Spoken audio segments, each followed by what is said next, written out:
most dangerous things that I personally face is, going inside is definitely the most dangerous for me. That's when everything goes wrong.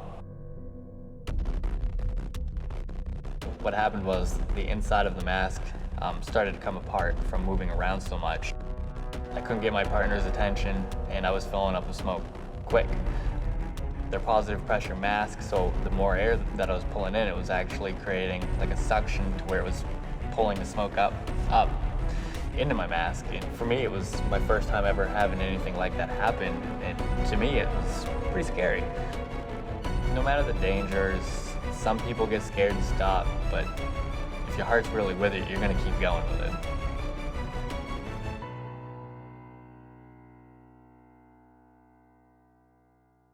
Did you know the United States, 71% of the firefighters are volunteer or on call? They don't do it for money. They don't do it for glory.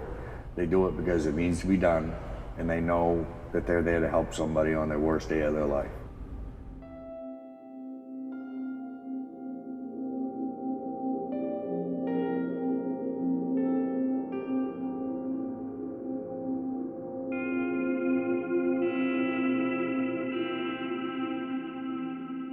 Winter Harbor, during the winter months, we average around 400 to 450 year-round citizens.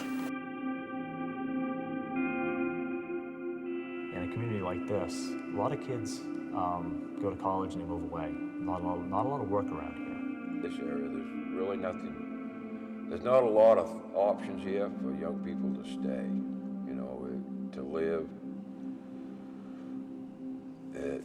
That's the biggest thing. We have a lot of retirees in this town. We have a lot of senior citizens in this town. Not a lot of young families. Consequently, not a lot of young people to recruit to begin with. Our fire department is, the average age I think would be 55. We don't have many young people anymore. It's a bedroom community. The people that are here that could actually do it, most of them work out of town. They're only here when they're sleeping. So that's one of our biggest issues.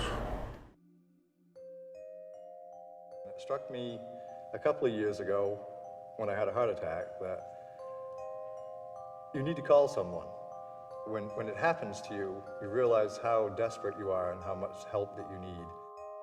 The community expects when they call 911 that somebody's going to come, and there needs to be people there to answer those calls. Our closest ambulance is 40 minutes away to get you to the hospital. If we could cut that time down in half, I think that would be one of the best things that could happen to this area. One of the biggest struggles with being on the volunteer fire department is balancing the time you have between your jobs. It's hard to be a full-time worker and a mom and a wife and an EMT and a firefighter and a fire safety clown. My primary day job is a paramedic. I work 48 a week for the ambulance service and approximately 20 for the police department. My day job is I'm an assistant manager of a seafood brokerage. We buy lobsters and crab from the local fishermen, and we sell and transport to processor plants and to Boston to the restaurants. And then you always carry a pager, 24 hours a day, 7 days a week. It doesn't matter where you are or what you're doing, you have a pager. He's always working, always, which I know is very hard on him. And sometimes he doesn't get home until 2 or 3 in the morning. I feel like he never catches a break, never has time for himself. To be a fire chief, it's a full-time job. I could easily put 80 hours a week in here, easily. And that's one thing I don't think a lot of people understand is the hours and the money that I've had to spend out of my own pocket to do so. In general, I think volunteers are not looked as highly upon as a paid department because they think we're just all out here untrained, yet we have to still go through the same training full-time department does, just without the paycheck. It takes a lot of hours to be a firefighter. There's training in everything you do. There's so many stipulations in being fully trained that it's almost not volunteer anymore. We have our basics with your ladder training, you have your bloodborns, and then we have our car extractions that we train on at a local pit. So we are busy and we are always up to code. This department being as small as it is, we sort of have to be jacks of all trades. It's ridiculously difficult to recruit people to the fire service in a small town. And I wish that more young people would be involved. We don't have a large pool to draw from. So by going to the schools and making the fire education fun, we'll be able to carry on this tradition for years to come. I'm Ryan Bickford, and I'm accountability officer and a regular firefighter. It depends on the day, who shows up to the scene. You know, being a volunteer firefighter it's really hard in this area because we don't know who's going to show up. I went in, I was voting for the new building, and the fire chief, Wayne Archie, asked me if I would join because they were a little bit shorthanded. You know, at first I was a little bit skeptical, and you know, it's something I've never really experienced before. I gave it a shot, and within the first couple days, we had a structure fire, and I've been hooked since. It was amazing, is what it was. It was absolutely amazing feeling. So here I am, a few years later. I have a daughter. She's 3.5 years old. Her name's Kaylee Nyla Bickford. My daughter is crazy and bounces off everything, but that's much like me. Definitely the best thing that's ever happened to me. I also have a wife. Her name is Elena Bickford. My wife is great. She's a volunteer firefighter, and I've been with her for 5 years. We enjoy, you know, spending time together, whatever time we can. Honestly, I would really like to move to a more populated area with options, is what I would love to have. But for now, it's the lifestyle I have to live. My firefighter Ryan, he came on a couple years ago. He wants to learn. He's very eager. He has it in him. He didn't just say, I want to be a firefighter. He knows he's a firefighter. He wants to control it. He wants to do it. He wants to do it all. That's what's good. He's gonna make a good officer someday. I got dubbed as a squirrel. So my nickname is Squirrel here at the station. I actually got it from the chief, Bull. I nicknamed him Squirrel. Picture a squirrel running across the street when he sees a car coming, because he'll take off on a project, and then he'll see something shiny and he'll turn around and take off on that one. So They call him Squirrel because he's everywhere. You can't keep track of him on a scene. He was over there, he's over here, you know. he does 3 or 4 things at once, and he gets her done. But I'd like to hang a little bell from his gear so I could hear him dingle dingle because I'd know where he was. But yeah, he's a good kid. Home life is busy. You know, I get to spend a few hours here and there and try to get one day off a week where I can actually do stuff with them. There's days on end that I'm not home. Sometimes it's 12 hours, sometimes it's 72 hours straight that I'm just not around. Your family's going to be your biggest challenge. That's your upheaval. It's not 9 to 5. When tones go off, it's your kid's birthday. You have to make that decision whether you celebrate the birthday or you go help somebody else. That's not family. It's kind of a hard decision some days. We may go a day, 2 days, 3 days without a call, but the day you plan something, we expect to see you on scene. How you tell that to your wife, your kids.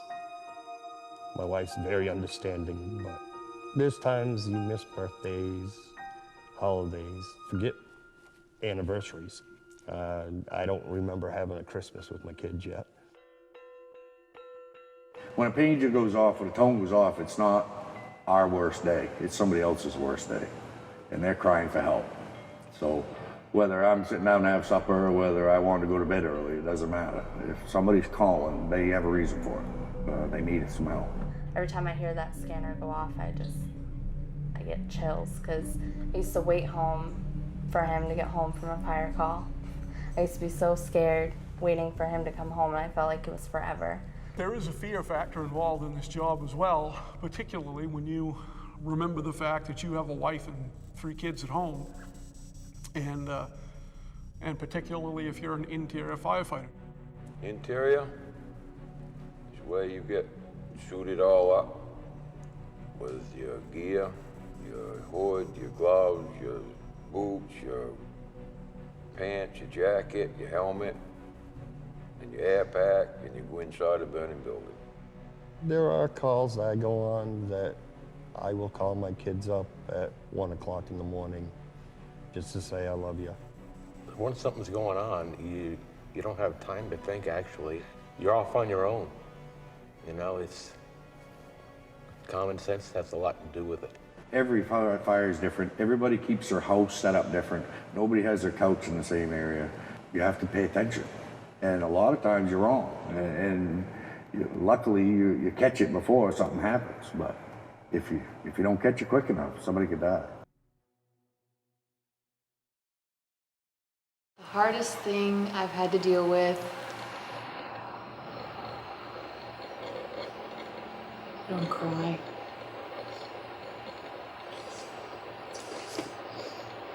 Give one some perspective, I guess. And when you finally realize that, that you're mortal, you know, that this life is finite. The hardest thing is worrying about my husband and whether or not he's going to be safe. If he's going to come home. Well, I'll be home shortly. You might be in bed, but I'll be there. All right, love you. My daughter loves firefighting. She comes down to the station, climbs up into the rigs, and touches all the buttons. She knows we're firefighters. She loves it. She loves coming to the station. She loves coming and putting on our helmets. She wants to be a firefighter, so she tells us. I would love for her to be a firefighter and enjoy what Ryan and I do. You know, we need to start thinking about the future, which makes it hard because we don't have a future. We don't have any members to be a future, you know? We have to be ready for it. Volunteer firefighting is probably the most rewarding job with the least amount of pay that there is, and the best service to your community that you can do. We don't do it for the money. We don't do it for glory. We do it because it's we know inside it needs to be done. When you do something that you feel rewarded inside, you know, that you've accomplished something that means something to you and to the community, that's what I wanted to do. I wanted to change myself and make a better person out of myself to help the community. There's something in some of us that is just a calling. It's what you do. The fact that maybe you can be there to try to help somebody out in a time when there's really nothing they can do, that's what being in a small town's about. That's what living in a community like this is all about. We're supposed to help each other out. I enjoy helping other people. I always have. I'm from a small community myself. When somebody's having the worst day of their life and you could show up and hold their hand, give them a hug, tell them it's okay, we're here. Makes it all worth it. I've been asked to go to other departments, but this is home. This is our town. This is my town. This is our department. This is what we live for. And if you truly love it, you would be really supportive of it. And I would support anyone that wanted to do this. It's amazing.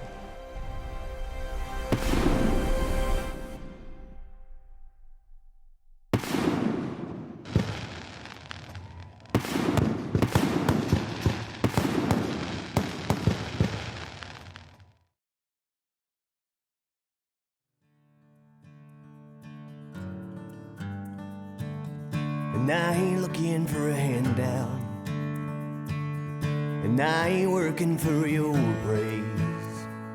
I could fare much better somewhere else than the wages that this job pays. I put my uniform on, lace my boots tight, so when you lay down to sleep tonight, you know you'll be